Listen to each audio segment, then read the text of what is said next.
Hello and welcome, my name is Ajaxpost and we're here in Transport Fever 2 in the second episode of my Bristol Let's Play series. And as we follow our very first train on its kind of Brunel style route up this very steep hill. That is steep, isn't it? No wonder it goes so slowly. Between Bristol and Bath via Keynsham, which is where it's heading right now. Yep. I have come to realise, as I think several of you might have realised at the end of my last episode, I have created not so much a transport network here as a dog's dinner, a real pig's ear of a money sink.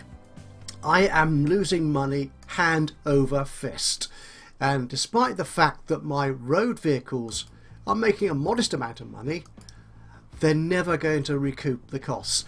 And I've discovered, having played on for a couple of years or so, in game time obviously, I've only been a day or so since I last recorded, the railroad isn't going to cut it either.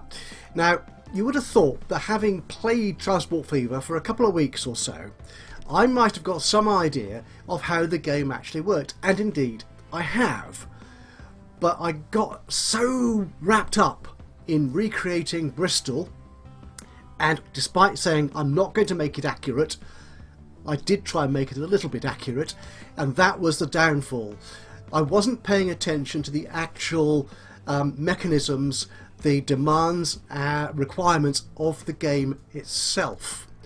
So what I've created here, if you may recall, let's have a quick look at my lines. I created in Bristol all these fabulous lines between the various little towns of the city of Bristol, all the way to the Temple Meads, the main train station in the city centre-ish, and the bus station there, off to the diverse parts of the city. I wasn't paying any attention to the actual demands of those places. Where do people want to go? That's the first thing you need to look at. So let's look at Clifton here, for example. Where do people in Clifton want to go? If we sort it by shop, they want to go to Kingsdown. That's a little bit difficult actually for them. They want to go to Bath. Well, they can, yeah, via the train station there. Hotwells. That's down there. Again, it's a bit roundabout for them. St Paul's. That's all the way up there. They're not getting there.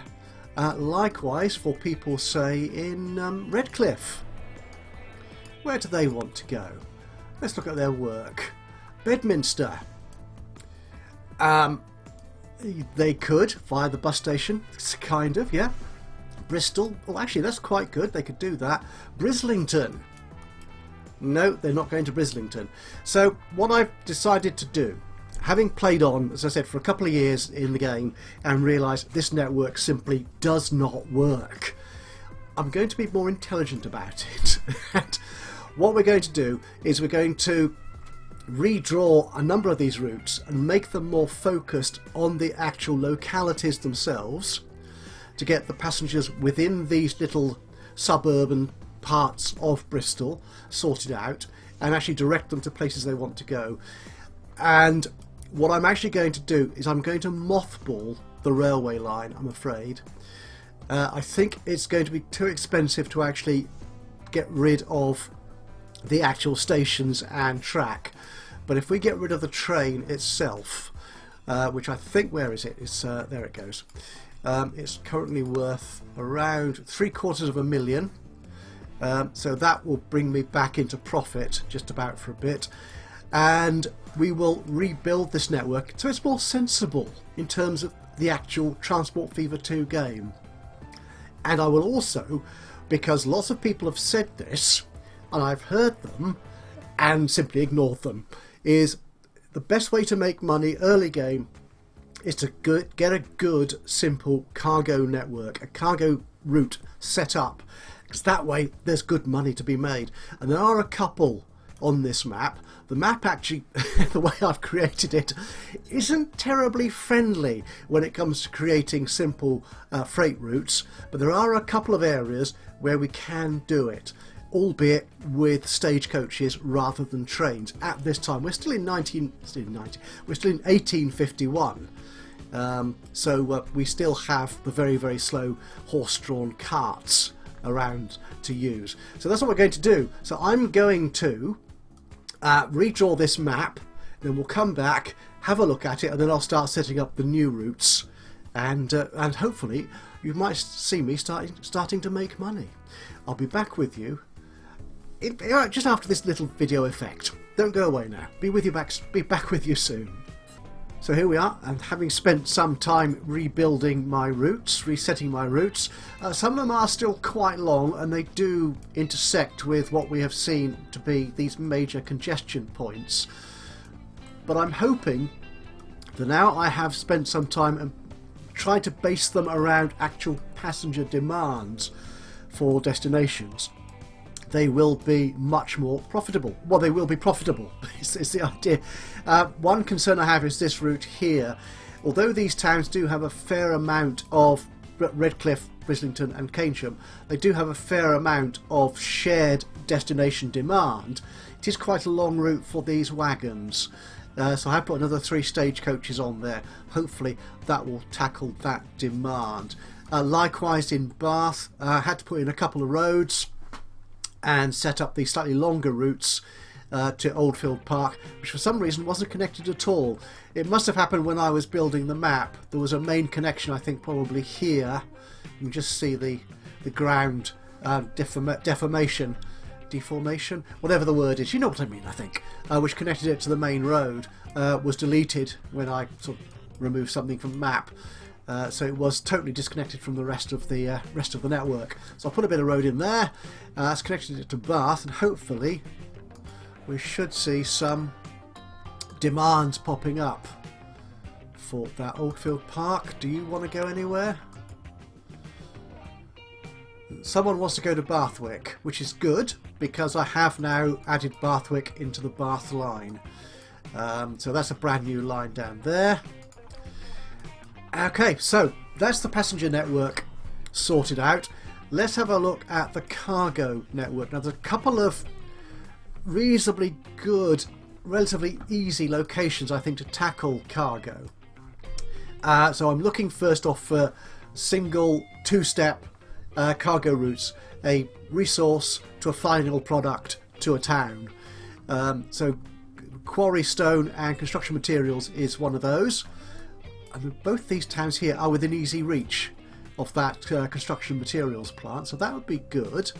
Well, that kind of ties into Bath here, so there's a nice road up there. It's a very windy country road. It's actually quite fun to drive that, to be honest, but yeah, we're not worried about that at the moment.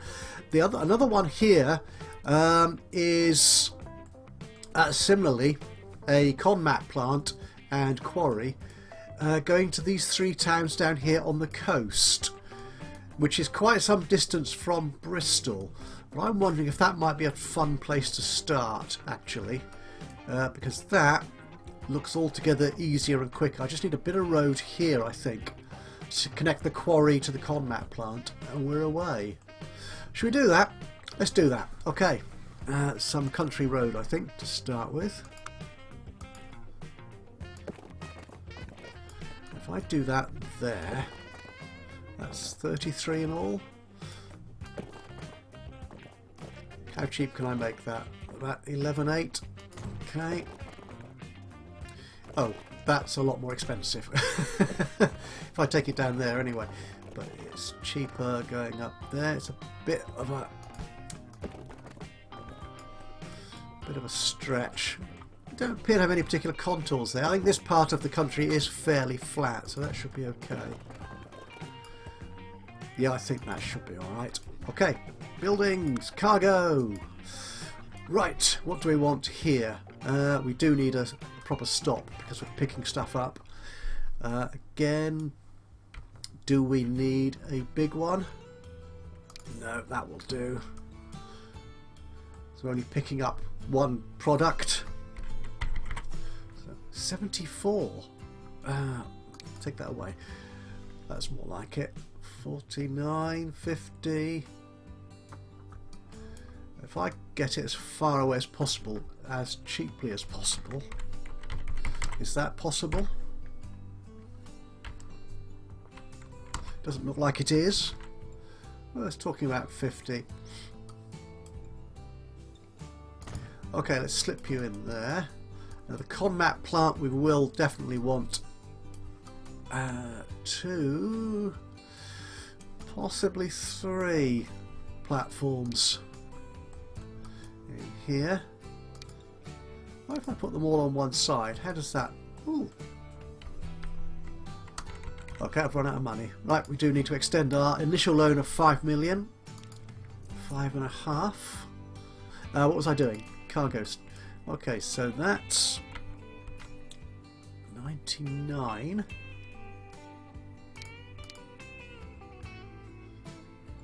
That's all about the same sort of price.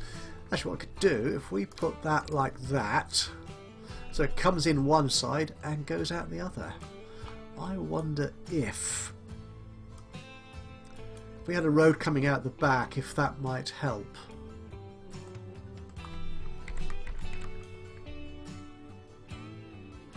It might do, actually. Okay, let's sit you there like that. Can I configure you to add... That's 25 grand. We're not going to worry about that for the time being. We might change that later. What this is Barrow construction. Okay, and up here we have got Barrow quarry. Probably quarry 1 as well. So there's 3 or 4 around here, isn't there? Which is quite nice. Okay. So in Barrow, we might as well finish that road off. Is that a medium street? Yeah. There we go. So where do we want our cargo stop?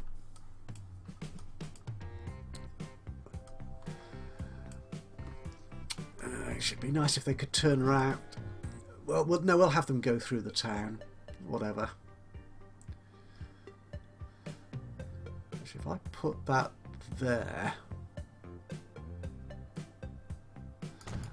Okay, that's you. And Highbridge. That is a long way down there, isn't it? Let's just set up Barrow for the time being, I think. So, a route, a new line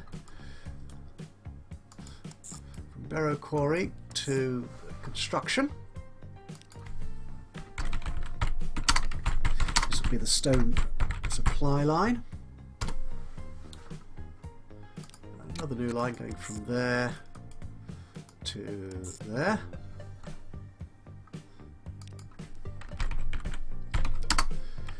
Barrow combat delivery.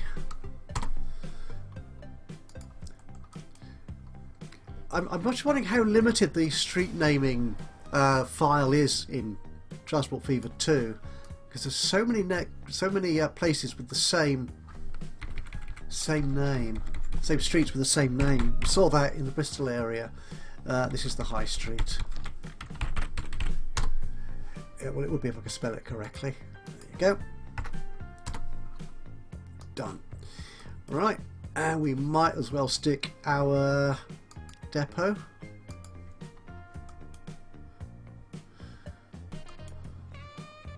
Let's slip you alongside there. Okay, so how many of these cargo wagons do we want? They're so slow and so small. Okay. There's 143 for 6 of those. I should just check before we get into that. It's 1 stone for 1 con mat. That's fine. So it's 1 for 1. That's nice and simple. Otherwise, we may need to sort of double up on one end of the route. So we'll put 6 in there. Go on the stone supply.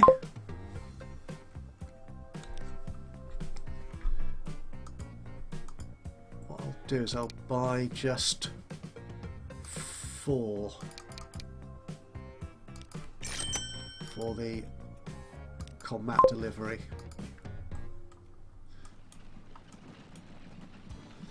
Actually, while we're looking at that, let's change that so it's full.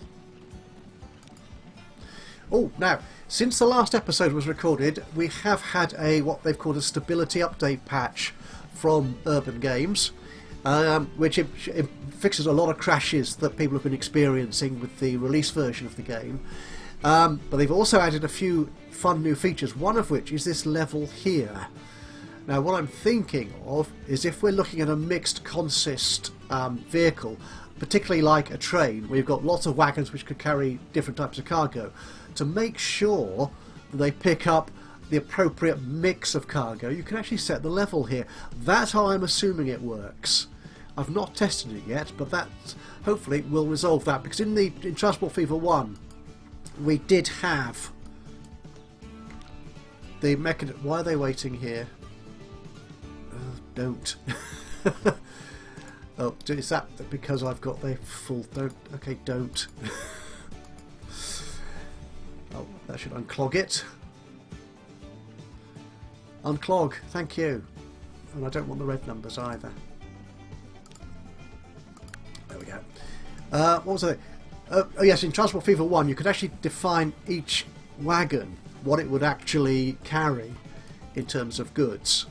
But in Transport Fever 2 you can't. You can decide what cargo to load and unload, but that applies to the whole vehicle, the whole consist. So I say for multi-consist trains in particular, that could be an issue. But hopefully that level thing that we just saw will resolve that. Okay, so we've got lots of stone waiting. How much stone have we got waiting? Oh my goodness, right. We're going to need a lot more wagons. Or as someone once said, we're going to need a bigger boat. Shall I stick more on there? I have 2 will do. Okay, and we'll see how that pans out. Okay, my accounts. I'm about to go back into the red. How are we doing? We're making no money at all. If we look at this...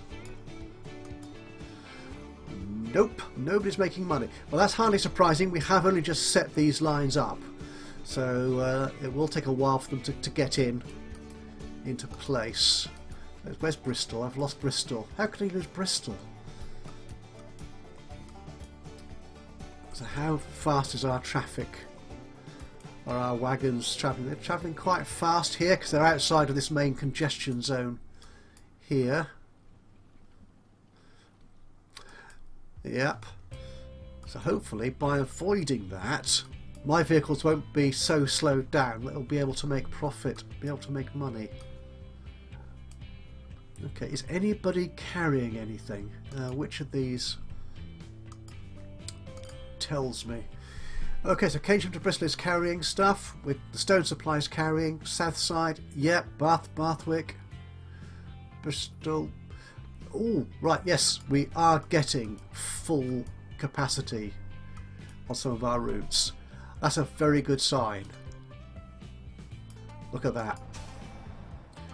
The only risk then, of course, is that the stations become overloaded, as we saw at the quarry. And because we don't have the vehicles turning up in time to take all the people away, you get this little exclamation mark here. We are losing passengers, or losing in this case stone or cargo, because we don't have the vehicles to take it away in a timely fashion. Right, so is this my first stone delivery? It is indeed. Fabulous. We'll just watch him as he turns up, shall we? Let's do that. It's a lovely sky, isn't it? You see there the Conmat plant with all that debris, the detritus from their manufacturing process, whatever it is they do, creating bricks and stuff from stone. Here we go. And how much do you make? Over 5.5 grand. That's very nice indeed. And we have Conmat. We have Conmat. Sounds very dramatic, doesn't it? If I click that vehicle, no, you didn't carry any. I'm sure one will be back along soon.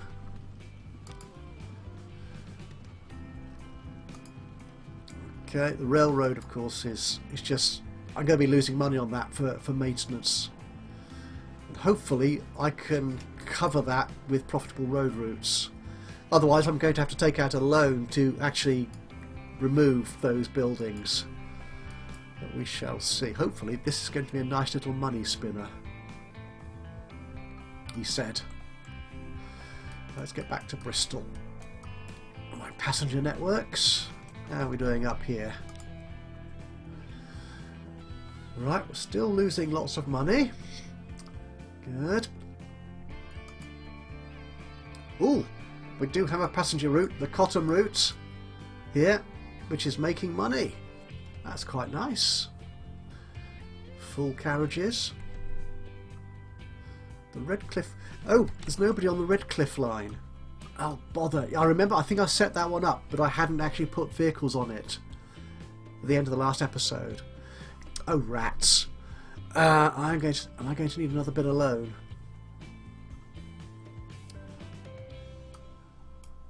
Because that line there is a nice connection between... yeah, people can walk from there to the bus station if they wanted to. It's a bit of a hike. Actually, I'm just... No, we'll leave that like that. But it connects this south end of the city and also the eastern towns of Brislington and Keynsham to the rest of the Bristol network. Okay, let's still be... I'm going to be reckless again. In fact, one of the things I was going to say when I started this episode was, if you've seen my other series, you'll know that I'm a fairly cautious player in terms of spending money to get results. And that hasn't always worked out terribly well in the past. But I've generally, over time, it has worked. It just takes a longer time for me to actually get there to make money. We'll put 5 on that, I think. Obviously, being reckless like I was in the first episode of this series didn't work very well either. Okay, so autosave. We'll come back when that's finished its job.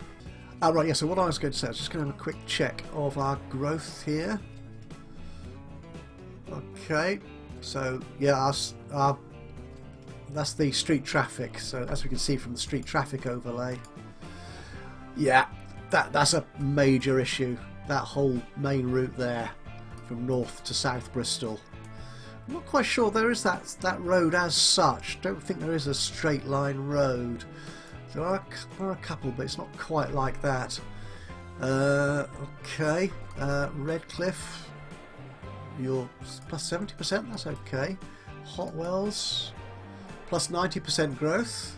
Clifton, plus 80%. How are we doing down here? Okay, they're growing slowly. How's Bath doing? 40% growth. Okay. Right, Oldfield Park, plus 30. Curious. Bathwick, plus 40. Could do with being better, but we're getting there.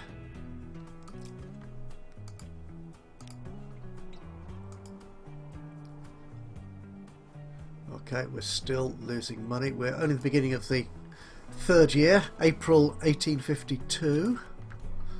Aha! This is much better. Right, we've got a good double figure. 13, nearly 14 grand's worth from the stone supply. Oh, this cargo is really paying off nicely. The main problem is these long passenger routes. What I'm thinking, if these don't start making money, I may have to cut those entirely. If they're going to carry on losing those sort of figures. Oh, I am losing so much money. That one's coming. These are coming in. Okay, we'll give that to the end of the year and see how we do. There's our little cargo set up here. This is doing nicely. Yep, very good. Okay. Again, we could use more wagons on that, but I think we're coping. We're not losing money on that route. Say that route is quite 36 grand, 33. Okay, bank balance is into the negative now. 3, 4. Oh, back into the positive. Oh, this is a good sign. How did that happen? I don't know. It's gone down again.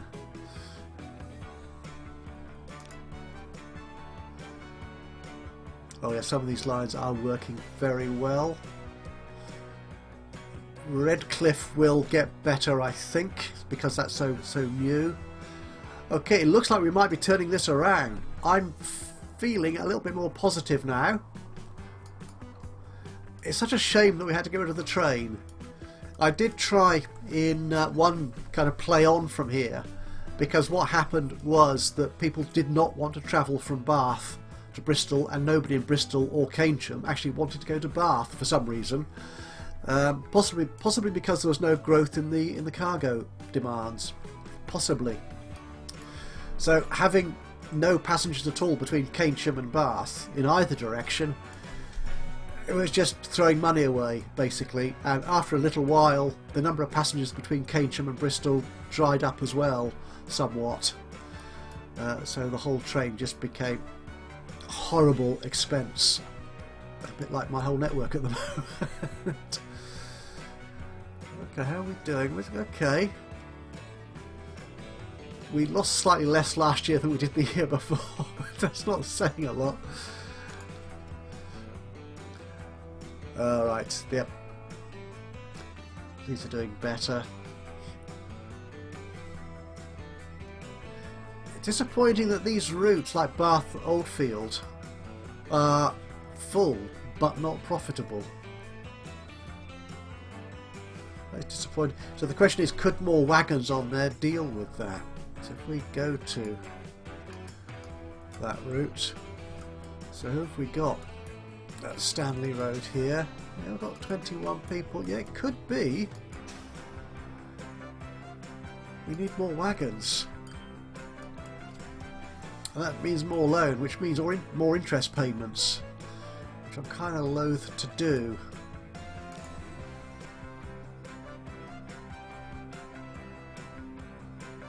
We are slowly getting more profitable routes. This is slowly working out. Right, so that I think is where we're going to leave this episode today. What have we got here? Where can I leave you? Which is kind of fun. We've seen the traffic jams. We don't want to see a traffic jam. We want to see wagons, stagecoaches travelling efficiently around a town. Well, there's one. Catch it. There you go. Well, he's carrying passengers at least, if not making money. That's a nice view, isn't it? Over the ridge there. Oh, that is gorgeous. This is a really nice view. I know he's empty.